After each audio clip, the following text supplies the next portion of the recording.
સામાજિક ન્યાય અધિકારીતા વિભાગના રાજ્યમંત્રી મનીષાબેન વકીલ નવસારી જિલ્લાની માનવ કલ્યાણ ટ્રસ્ટ અને સખી વન સ્ટોપ સેન્ટરની મુલાકાત લીધી હતી।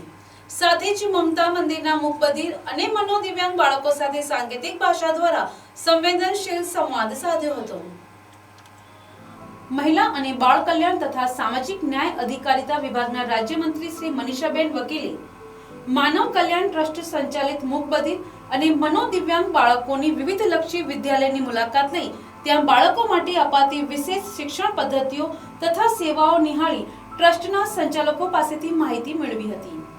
મંત્રીશ્રીએ વિદ્યાર્થીઓ સાથે સાંકેતિક ભાષા દ્વારા સંવાદ કરી તેમના અભ્યાસ અને કલાત્મક ક્ષેત્રે કરેલી પ્રગતિ અંગે પ્રશંસા વ્યક્ત કરી હતી અને સંસ્થાના શિક્ષકોની નિષ્ઠાભર્યા પ્રયત્નોને બિરદાવ્યા હતા।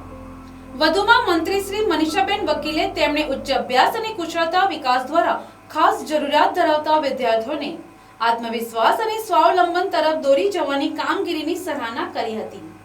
મંત્રી મનીષાબેન વકીલે માનવ કલ્યાણ ટ્રસ્ટ દ્વારા સંચાલિત પ્રિન્ટિંગ પ્રેસ, સીવણ વિભાગ અને હસ્તકલા વિભાગમાં કાર્યરત મંદિરના મૂક બધિર અને મનોદિવ્યાંગ બાળકોની વિવિધલક્ષી વિદ્યાલયની મુલાકાત દરમિયાન ત્યાં આપવામાં આવતી વિશેષ તાલીમ, દૈનિક જીવન કૌશલ્ય અને માનસિક વિકાસ માટેના કાર્યક્રમોની સમીક્ષા કરી હતી।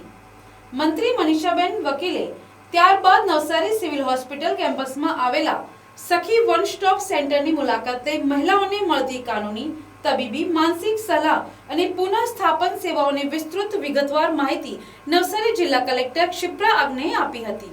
દક્ષિણ ગુજરાત, સુરત અને નવસારી જિલ્લો બંનેમાં મારો પ્રવાસ બંને વિભાગ માટે ગોઠવવામાં આવ્યો।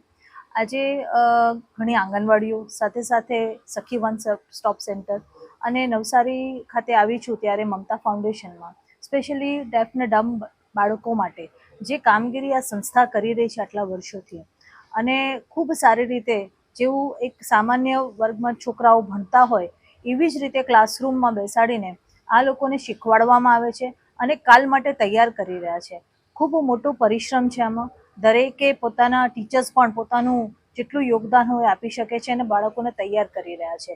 આ ભવિષ્ય માટે તૈયાર કરી રહ્યા છે જેથી કરીને આ જે બાળકો છે જે બોલી નથી શકતા કે સાંભળી નથી શકતા એ લોકોને મેઇન સ્ટ્રીમમાં લાવવાનું અને એના માટે ટ્રેનિંગ આપવાનું કામ મમતા ફાઉન્ડેશન કરી રહી છે। ખૂબ ખૂબ અભિનંદન આપું છું।